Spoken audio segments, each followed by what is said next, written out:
Okay, so this section we're going to look at what we do as advocates. What is our role?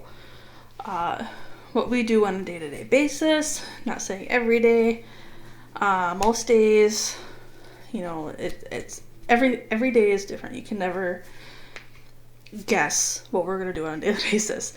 Even as advocates, we could have a strict guideline, and that guideline or our plan for the day can be gone in about 2 seconds if something happens that we need to take care of right away. Alright, so how do we define advocacy? It's commonly defined as an active support. So we're assisting victims and survivors in exploring and understanding their options. We are also empowering them to make their own informed decisions when it comes to maybe how they want to respond to the sexual violence that has happened to them. Or, maybe they reported to law enforcement and now they don't want to. So going forward with their needs and their wants. Listening generously without judgment. So an agent is commonly defined as one that acts or has power or authority to act. So really we're promoting victim self-agency. Is about providing the supports and information that enable the victim and survivors to act in their own best interest relative to unique circumstance of their lives. Informed decision-making means the victim and or survivor knows what could be gained or lost in the options available to him or her. Assistance should be geared towards providing information and support and help them in decision-making relative to their goals, establishing safety, healing, and seeking justice. So we foster an environment where victims and survivors can tell their stories and be heard without judgment. We listen with belief, acknowledge the violation, listen with patience, walk with the survivors as they determine their own path, where they want to go from here. Listen with compassion, giving the victims voice, letting their voice be heard. Listen with faith, believing everything the victim is saying, believing in their resiliency. Listening generously to the victims and survivors, the colleagues, team members, community members, and just create a safe place where they can tell their stories.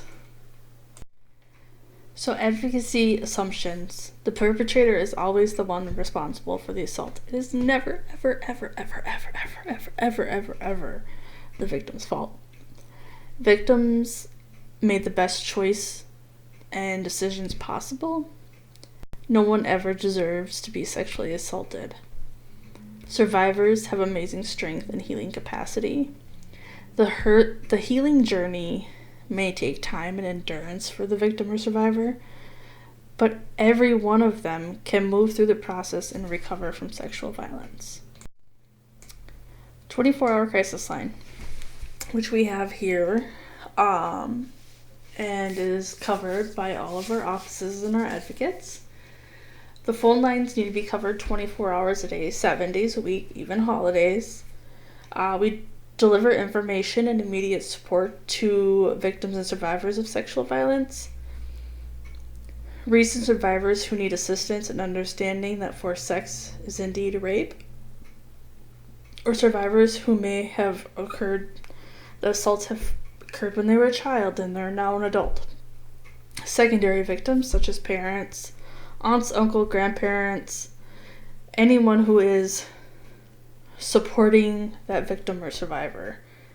Maybe they need a little bit of support too. That's a secondary victim. Information on HROs, OFPs, and evaluation of suicide and homicidal risk. This is, hard to do over the phone, but you can just ask little questions to help lead the conversation and see where they're at on those risk scales. Medical forensic exams, which you will hear as SANE exams. We provide the survivor with information about what to expect, their options, answer any questions, extend support in crisis intervention, and to advocate on their behalf with the medical personnel providing the care. Not always, but most times, especially here in the Bemidji office, you will get an actual SANE nurse. Now, for example, Park Rapids Hospital does not have a certified SANE nurse. They do have a nurse that does the practices, but isn't, they're a nurse to anybody else in the emergency room. So that's a little bit of the difference there, and they'll go in further to that in another video. Law enforcement accompaniment. If the victim or survivor chooses to report the assault to law enforcement, the initial report is often taken at the hospital with an advocate present. The victim or survivor usually gives their official statement to law enforcement at a later time or day, and the advocate may accompany him/her or their to the appointment. Present solely for emotional support. The advocate should never interrupt while the victim is giving his or her statement. We are to remain silent whenever the tape recorder is on. Why? Because at that moment, we can be called to court. If we speak, if we say, oh, you forgot this, or you forgot this, what you told me, well, now you're subject to a subpoena, which can get into a really messy and sticky situation. Court. So any attorney appointments we can be present at if they so wish. Court hearings, it is not required that the survivor be present at most hearings, but the victim does have the right to attend, but they don't need to. It's really 1,000,000% their choice. An advocate may offer to attend these hearings for the survivor on the survivor's behalf and report pertinent information back to the survivor. Again, that's only if the survivor wants to go, whether you're sitting, they want you to sit with them or they want you to sit on the other side of the courtroom. Either way, you're there as a support for them.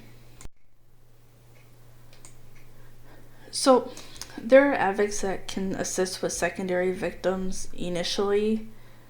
The more supportive they are likely to be of the victim and survivor.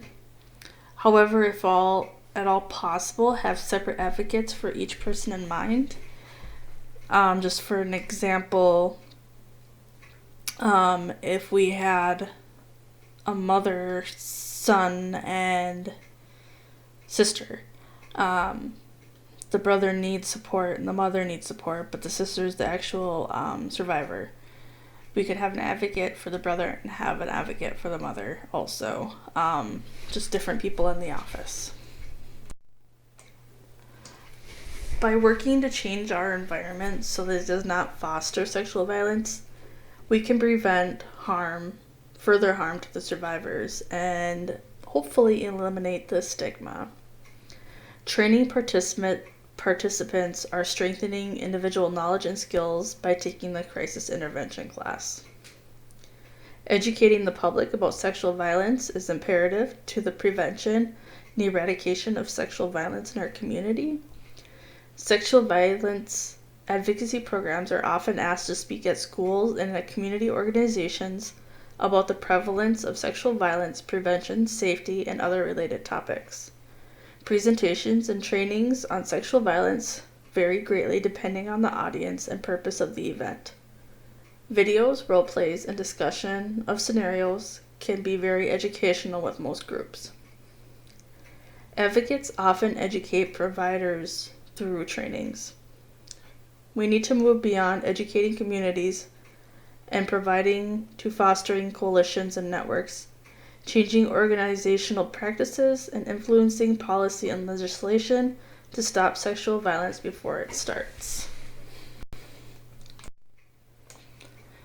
So, when being an advocate, you really need to set your views and what your previous understanding of the issues are to the issues and understandings here as an advocate.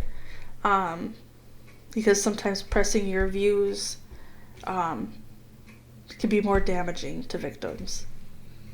Individuals with advanced knowledge on the issues may enjoy testifying in front of committees, advocating for against pending legislation. Policy and legislation can be a powerful impact on changing social norms and promote sexual violence. Policy and legislation is tricky. A lot of it, like right now in Minnesota, is changing words, adding words to change how we think, how we talk, how we work as advocates. So if you're interested in that, I would definitely get with Jen here in the office because she is all about policy and legislation.